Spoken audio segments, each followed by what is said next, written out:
السلام عليكم. ولاء عبد العزيز معاكم، صاحبة ومؤسسة بكار المنصورة، كل ما يخص الشعر والبشرة من الناحية الطبية والعلمية، وتحت إشراف فريق طبي كامل.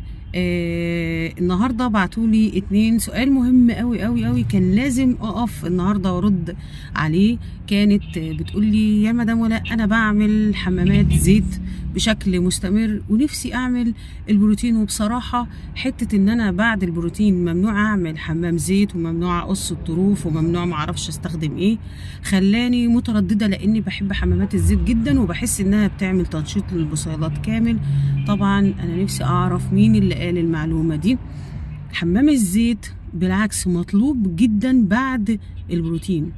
انا عايزه اقول اي معالجات للشعر مهما كانت هي فيها نسبه من الاجهاد للشعر، خاصه لو انا معليه نسب الفرد، وفي حالات الاجهاد دي انا بحتاج زياده اكتر في العنايه، يعني حمامات الزيت او الحنه او قص الطروف، لان كل ده نسب من او احمال على الشعره، فبتزود معامل التلف او عامل التلف بشكل اكتر. فلازم اعمل ايه هنا؟ اعمل العناية اعلى والتخلص من التلف يكون بشكل اعلى او بشكل اكبر.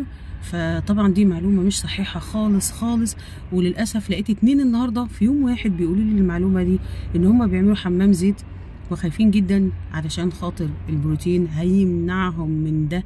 نفسي اعرف المعلومات دي بتيجي منين حقيقي، نفسي حد يتحداني ويطلع ويقول لي ممنوع حمامات الزيت، لازم مجموعات عناية خاصة بالشعر، لازم ما ينفعش ابدا نقص. كل ده كلام اسمه هبل وخرافات ما بعد البروتين. وانا كنت منزله فيديو في حته خرافات ما بعد البروتين، لا انا هلم كل النقط باذن الله وهعمل فيديو كامل لخرافات ما بعد البروتين، لان معظم المعلومات للاسف مغلوطه جدا وملهاش مصدر علمي ولا هي حقيقيه اصلا. ولو عندك اي سؤال ابعتيلي على الخاص، هرد عليكي خلال 24 ساعه باذن الله.